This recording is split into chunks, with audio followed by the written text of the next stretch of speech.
back into the middle of the box. Toronto player had another chance to put it in, and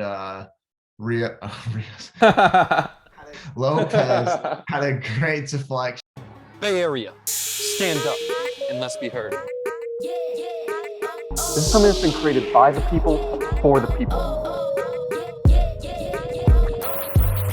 No more sitting in the shadow. This is everything and anything San Jose Earthquakes related. This is Aftershock. Vamos San Jose. Welcome back to the Aftershock. We have good news and bad news. Good news is Jacob's back. What's up, Jacob? What's up?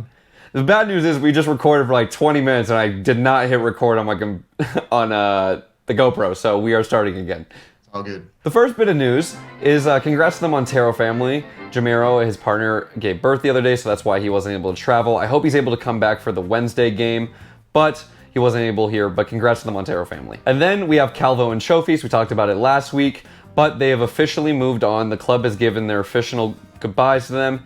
Thank you, boys. You gave a great time here. I know Calvo was a little bit hated. I personally liked him. Showfeast, obviously, he grew and became a fan favorite.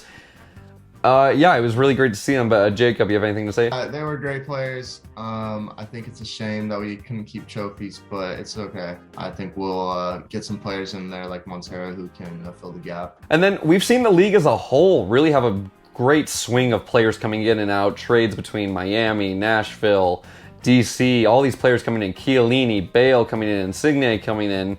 Quakes haven't made anything. Leave a comment down below for all the people watching. Is there anyone you want to sign, or do you think we should wait till the summer? What should we do? MLS vet, European player? Who do you think we should get, if anyone? Jacob, do you think there's anything we should be doing? I'm not too familiar with the transfer targets right now, but I think that we definitely need to look for a midfielder more on the attacking side and see if we can bring in some competition and depth to that role. Mm-hmm.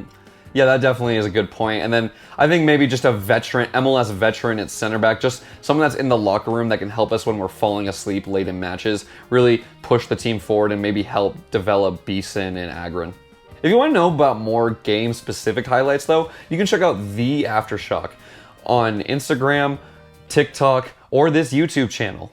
But now, let's go on to the negatives. My first negative is losing to a Bob Bradley team tactically at any point in the game is so embarrassing. I think we got the tactics wrong as far as I didn't have a problem with having Utzon in, but when they also have a 6 or a defensive mid in Michael Bradley, and say whatever you want about him, he is their playmaker though, and we just left him wide open on the ball. We let him dribble, we let him create plays, and he was creating all their dangerous chances. We should have just either had someone man-marking him or pressing him down quickly so he didn't have decisions to make. The tactics in the first 10 minutes were clear that we wanted them to have the ball, and that's fine to drop a little bit defensively, but they completely allowed Bradley to dictate the game, and at some point, the pressure would build up too much, and luckily we got a goal to kind of shock them a little bit, reverse the tide. But if that continued, if that dynamic continued, we would have struggled. Completely agree, and Jacob and I were texting in the game, and Jacob said something really funny. It was about 9 minutes in, and Jacob's like, I think we've touched the ball all of 30 seconds, and he was completely right. I think around 12 minutes in, we broke into their half for the first time, and they changed from a high-pressing team, which, by the way, to that point, I couldn't believe they were bottom. It was absolutely insane. They would look so good. But around 12 minutes in, once we broke into their half, they started to play that low-block defense, and then we got a little lucky on that interception. Utzon won a really good ball. Benji finds a good pass. Jabo takes a great touch and shot. We're able to change the tides there. But then, that goes into my next point, falling asleep again. They ended the half great. We got lucky they didn't score. But then to have a 1-goal lead and have a lot of the momentum, and then this is the biggest harp of it all. Espinoza gets a 1v1. He then takes it wide, and then he gives a sloppy pass away, and then off a sloppy pass they counter and immediately score. That's such a bad way to concede an equalizer or just concede in general, especially around 60, 70 minutes when we had a lot of momentum. We had subs coming in. We changed the formation a bit. We looked good defensively, at least for that little segment, and just not to be able to put it away, and then 4 minutes later concede again, it's just terrible. The defense is definitely what's been letting us down results-wise in the last few seasons, and you look, there's no way around how many goals we've conceded. I think it's up to 38 or so, and you just have to try and keep it to a goal a game, and they're far from that. So My next one is, and I was advocating for him to start, and I think he played a great game, is on Benji Kikanovic. I think his left foot, even the commentators are saying it, needs to work on the left foot a bit more. I like Benji because he goes direct and he's going right at people, but when he can't and he has to cross it, that left foot needs a bit of work. There wasn't as much accuracy or much pace on it when he would cross, so it needs to be a little bit more dynamic and deadly. He had a few good moments, but yeah, right there. Just see if he can get a little bit more involved in the game as well. And then my next one's finding Gregush more. Again, I don't think he's a game changer like Montero or Jabo, or he's not super creative like Chofis was, but he's in good positions a lot of the time. But the problem is he has not pressure on him, but kind of close to him, and I feel like we're just too afraid to give him or any of the midfielders ball and then drive forward with it and attack through the middle. That's why I like Montero, because he really attacks through the middle. But yeah, I think we just need to be a little bit less passive and just go for the middle ball, find him if he's open, and try and be more aggressive going through the middle. Yeah, exactly. A few times we were way too passive, just content with playing around the whole back line. And sometimes you need to look for the pass right into the middle and see if somebody can turn or play a little bit more quickly to change the direction. It's easy to just shift side to side as long as you're diligent. But if you can find a breakthrough through the middle, it totally shifts the dynamic of the defense. And then we saw not having Montero today, how it really, him pressing Michael Bradley, I feel like that would have really changed the game for us. How much he covers on defense, I feel like that would have really helped with Espinoza and Benji not having to come as far back. And then just creativity, we obviously missed him. I hope he's back for the Wednesday game. Obviously, he has way more important things in soccer to take care of right now. But as far as soccer, I really would like to see him back in the squad Wednesday. Now, on to the positives. First one, we got to start with it. He got man of the match. I think that's a little much, but Jack Skane, and it's Skane, not Skahan, Ska, blah, blah, blah, blah, blah, Skane, because he brings the pain, and on the ball, he's real tame. Jack Skane, it's good to see him gain minutes. Last year, we saw he looked a little bit behind the pace, but he's really developed. You can see he's put in that work. And then I was watching some of his UNC highlights when he was back at college. The man was a goal scorer. He got up, and then we've even seen in the Open Cup in preseason, he's got a rocket, and then he got his opportunity today, and he scored and put away a beautiful goal. He was fortunate to have the ball bounce to him right at the top of the six, I believe. But at the same time, it's a difficult finish. You have to make sure it's on target. Keeping your head in the last, couple minutes, that's a chance that you have to bury to tie the game. And, it's a great finish. Hopefully it's one of those moments that's a confidence booster and he can continue. Yeah, I think it'd be really cool to see him get some more minutes. I think he's earned it. It'd be cool just to see develop some more of our players. My next one goes to Paul Marie. I was on him early in the season for being inconsistent. He's become more consistent. Then my next complaint was he's good for about 20 minutes, and then around 60 he gasses out. I think it was about 4 or 5 games ago, everyone was saying he was man of the match. I thought that was a little bit much, but I think he's really improved where he can play a full 90 and it's really consistent. Yes, he gets beat, and yes, he has a lot to prove on, but he's improved a ton and he's really consistent, and he's really coming to that right back role, which is a role in the offseason everybody was saying, we need a right back, we need a right back, we need a right back. So I want to give Paul Marie credit. He's really come to life in this new fullback position. Him and Rios overall, I thought they played well. They were probably our only outlets for a while because we were so hesitant to play through the middle, and I think they played well. You said Rios. Did you mean Espinoza? Lopez. Yeah, Lopez. I know you miss Firo and Rios. I know you miss them. Oh my gosh, I just have those two ingrained into my head. Don't worry, Jacob is making great points on the original recording. I just I forgot to hit record. Rios. Yeah. My next one's Espinoza. Now, I still think he's a little one-dimensional at times, but this game, he was a lot better, and I still want more from him, especially because he's a DP. But I feel like for a solid 30 minutes, he was our only outlet, and he's really good at going 1v1, and unfortunately it led to a goal in the previous play where we talked about that. But I really think it's been more of an improvement, and I'm seeing more from him. And then his work rate defensively, it looked like the Espinoza of old. So I got to give him credit because I've been harping on him in the last couple of weeks. Jacob, is there anything you want to add to that? Yeah, especially in the first half, particularly the first 20 minutes or so, he was our only outlet. And he was able to bring the ball down, settle it, maybe go at somebody a little bit more than anybody else on our team. Unfortunately, he didn't look to beat the defender as much. His first inclination was to cross it every time. And, that's good, but sometimes you got to switch it up and drive at someone. But he was definitely the biggest outlet we had in the first half, and so I think that was the positive. My next one is Benji Kikanovic. I've been advocating he should be starting. I'm glad he started. I was fine when he got subbed for Cade Cal. I like the dynamic change. But I like how he goes direct. I think he's a presence. The find was phenomenal. He's fast, he's strong, he works hard. I think Benji should still start. I think he's earned a starting spot. I'm expecting them to start Cade Cal on Wednesday over him, but I personally think that Benji should continue to start. And if maybe Cade stays on the bench, maybe you put him in for Espinoza, but I think actually Espinoza had a good game too, but I think Benji has earned a starting spot. Yeah, I fully agree with that. My next one's with Utzin. I think offensively this was a better game from him. He was able to push the ball forward, and then defensively really helps the defense, obviously. And then he pushes the ball. He's that extra man. He's that second defender. He gets the late runs. He presses really hard. My only complaint with it, and the reason I prefer Remedy, is because when Remedy gets the ball, he drives forward, and it also allows Yule, Grey Goose, or Montero, or Chofis at the time, to get forward and move forward. Utzin, I feel like he was only about 6 to 12 yards off the back line, and he was able to move it side to side a little bit, but he didn't really push it as forward as much. Now, yes, he did win the interception that led to the Benji assist, but I'd like to see Remedy still personally, but I have to give Utzin props. I think offensively this was a much better game from him. Utzin was probably the only one in the first half who was able to, distribute a little bit better through the midfield. And I think that was critical to, giving us some time on the ball, settling down, and, hopefully, we'll see that to come. Yeah, and obviously Remedy earned us a little bit more fouls, but just like you said, he was really the only one distributing it through the midfield at first, and I think that really helped. My next point is Jabo. Congrats on getting double-digit goals. He's on track to have the most goals for an Earthquakes player since 2012 Wando, which I think just speaks volumes about the squad the last about a decade now. Oh wow, that is a decade.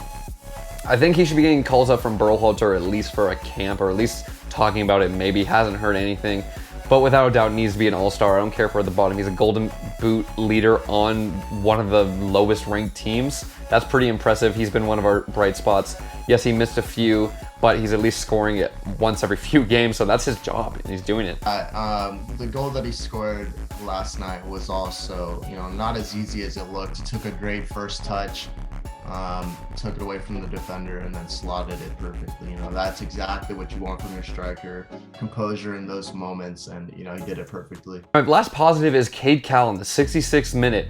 Now, he did the little 1v1 dance, and I 100% think he should have shot in that scenario every time you got to shoot there. But I think Cade Cal, like Espinoza, can be really one-dimensional. Cade Cal has like 3 things he really likes to do, and he has trouble doing 2 of them at the same time. This time, the reason I liked it, even though I think it was the wrong decision, is it looks like he's trying to process the game and realizing he has time on the ball and trying to look for options, which I like, versus just going headstrong into it. So while it was the wrong decision, I like the overall idea if it continues to lead to growth as a player. He's getting in good spots. He's getting great chances. Unfortunately, he couldn't capitalize, like you said. I think he also just has to take the shot there. But like you said, he's shown improvement, and hopefully it continues. Now for the unsung moment of the game. My unsung moment of the game has to go to Paul Marie's cross. I think it was around the 66 minutes, or not 66, somewhere in there. It comes off a corner, and then he whips it into Nathan. It's a beautiful ball, perfectly placed ball. Nathan hits it just wide. The reason I do this is because it's showing development from Paul Marie. As I've said, he usually only shows offensive ability for the first 20 minutes. So it's showing that he's getting up, he's still really working hard, and to put in a great ball that late into the match for him, it was just really great to see. So for me, it goes to Paul Marie. I think my unsung moment was probably when one of the Toronto players had a one-on-one with JT. I think it was the second half, maybe it was the first half. Anyways, it took a shot. JT, great save. Unfortunately, it bounced right back into the middle of the box. Toronto player had another chance to put it in, and Lopez had a great deflection wide, and just that last ditch defending, it was exciting to watch, but it was critical. It was crucial. Oh, I'm so glad we re-recorded this so we can just get the Rios clip. Tired of Rios. Yeah. There were so many unsung moments that were great, but yeah, I think those are some good ones. Now, moving on to the unsung player or hero of the match. Mine has to go to Tanner Beeson. I think there were so many. Jack Skane, obviously, with the goal. Benji played great. Utzin had a better game. JT had humongous saves. The list goes on and on, but for me, it's Tanner Beeson because I feel like Nathan got more of the credit because he makes the runs forward, and the back line had a little bit more highlights. He looked more sturdy today. He didn't look like he was really sagging off and keeping people on sides. He looked like he was controlling the line. He had a few good tackles. Yes, there were a few times he could have stepped more, but this looked like the Tanner Beeson when Oswaldo Alanis was here that looked more confident, looked more aggressive, and just looked like he wasn't getting by. So it looks like a progression from Tanner Beeson as he's more comfortable with his new teammates and this new system. Yeah, I think he played well. My unsung player of the game would probably be Lopez, because although he got caught out a couple times on the break, that's bound to happen if you're a fullback, he was instrumental in us getting forward on the ball. I thought he had some great moments where he was able to break through the middle a little bit and then find a good pass. Also, he had a couple of good defensive plays, like that unsung moment I just talked about, a great deflection. I thought Beeson and Lopez on that left-hand side of our defense were both solid, more or less, and thought they played well. Are you sure it wasn't your unsung hero of the match wasn't Rios? I wish it was. What if he comes back to the Quakes? I think he'd probably just go right in ahead of J-Bo. All right. Well, on that note, let's move on to fan questions. The first one comes from It's a Football Life for me, asking, can we sign the Airbender released? I honestly don't even know what he's asking there. I don't know if there's like a player who has that nickname. I don't know. I mean, I'd be content with signing the real Airbender. We need everything we can get. Yeah, I think if he paid John Fisher $10 million, he would think about it. But anyway, so the first real question, Ivan Lara asked, fun one, would Bale fit into the Quakes positively or negatively? Now, Jacob and I already had like a heated discussion about this, but we'll try and recap it quickly.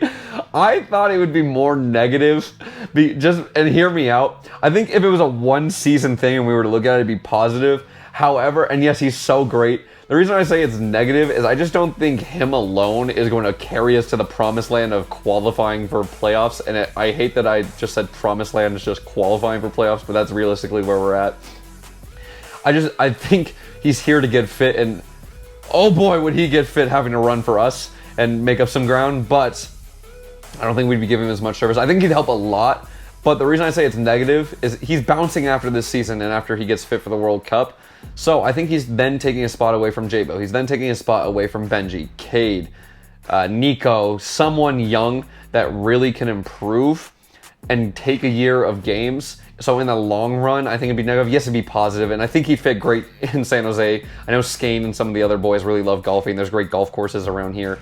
But I think overall, I would love to have him. Don't get me wrong. I would love to have him. Please come. But I'm also not hurt by it just because I'm fine with the development of other players. Yeah, I mean, look, I fully understand your points. However, you cannot understate the value Gareth Bale would bring to the field. He is so far ahead of everybody in our lineup, it's not even funny. I think he would be the difference maker in so many games. He would also be a role model for many of the younger players to learn from, especially players like Kate Cowell. How do you make the right decisions in certain moments? How do you improve technically?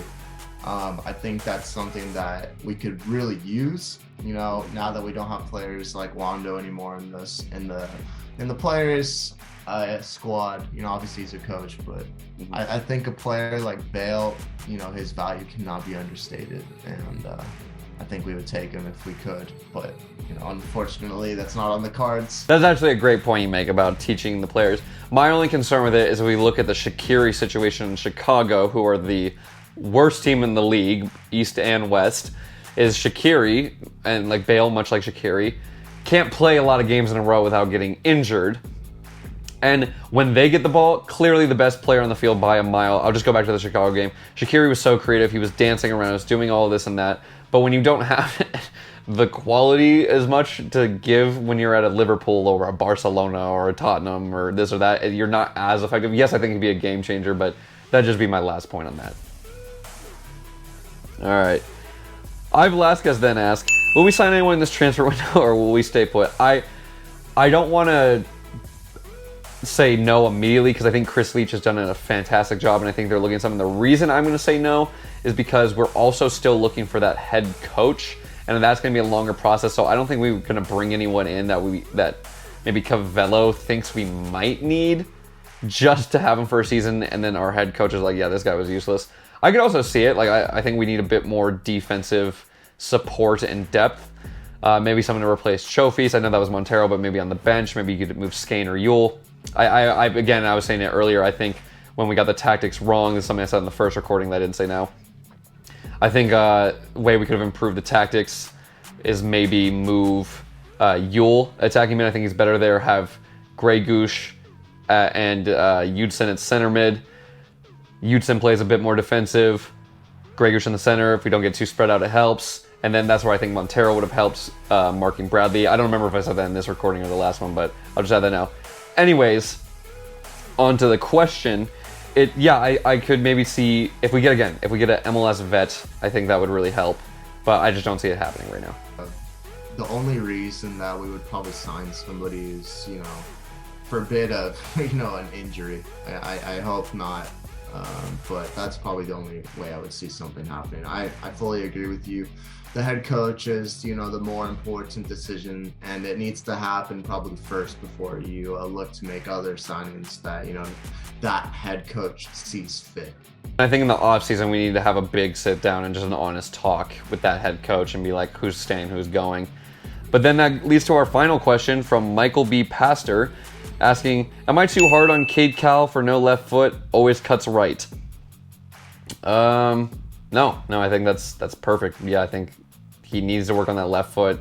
And then we talked about earlier about him needing to make better decisions. But yeah, Jacob, you have anything on that? Yeah, especially when you're playing on the left wing, there's going to be times where you cannot cut back onto your right foot. If you're in the box, you're going to have a lot of chances where you're just going to have to take it with your left foot. You cannot cut inside every time. It makes you easy to mark as well. It makes you easier to defend. And so he needs to develop that somehow. Maybe just it's more of a confidence thing. Maybe he's like, okay, I finally have a chance. I need to just make sure and get it onto my right foot because that's where I'm comfortable. But no, you can't do that. At the professional level, all these players are so quick. If you cut it back onto your right foot, your window to shoot closed. Especially if he's gonna want those national team call-ups or that European call-up. It's becoming higher and higher quality, especially at that winger position. So that's gonna need to develop.